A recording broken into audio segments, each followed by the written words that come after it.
Le parc des sports d'Annecy pour cette rencontre entre l'Évian Thonon-Gaillard et le Stade Rennais. Les Bretons se déplacent pour la deuxième fois consécutive après leur déplacement à Nice où ils s'étaient inclinés 2-1. Un match qui la saison dernière avait été très spectaculaire où les Évianais s'étaient imposés 4-2. Mais cette saison ça ne se passe pas aussi bien puisque dès la 11e minute de jeu, Pitroipa est fauché dans la surface de réparation par Sabali. Monsieur Jochem désigne le point de pénalty à juste titre semble-t-il. Et c'est le portugais Nelson Oliveira qui prend à contre-pied Bertrand Laquet.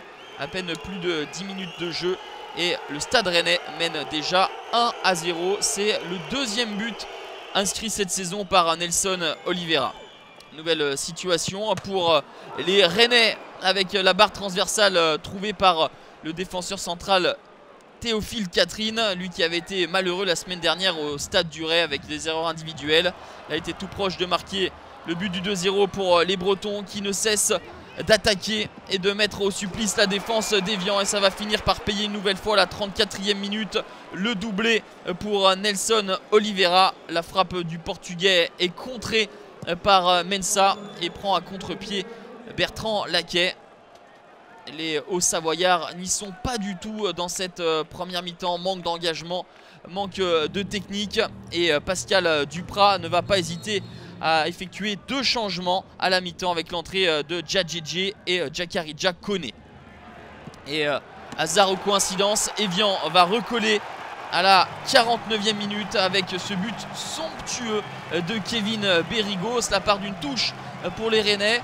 Le mauvais contrôle de Nelson Oliveira, et sans se poser de questions, Kevin Berigo vient trouver la lucarne de Benoît Costil tout juste trop court. Berigo avait marqué un but sublime la saison dernière. Il réédite ici et permet à Évian de réduire la marque. Modou Sougou est tout proche d'égaliser dans les minutes suivantes, mais le Sénégalais, le joueur prêté par l'Olympique de Marseille, trouve un Benoît Costil très efficace sur sa ligne. Benoît Costil va être une nouvelle fois mis à contribution sur ce coup franc de Barbosa.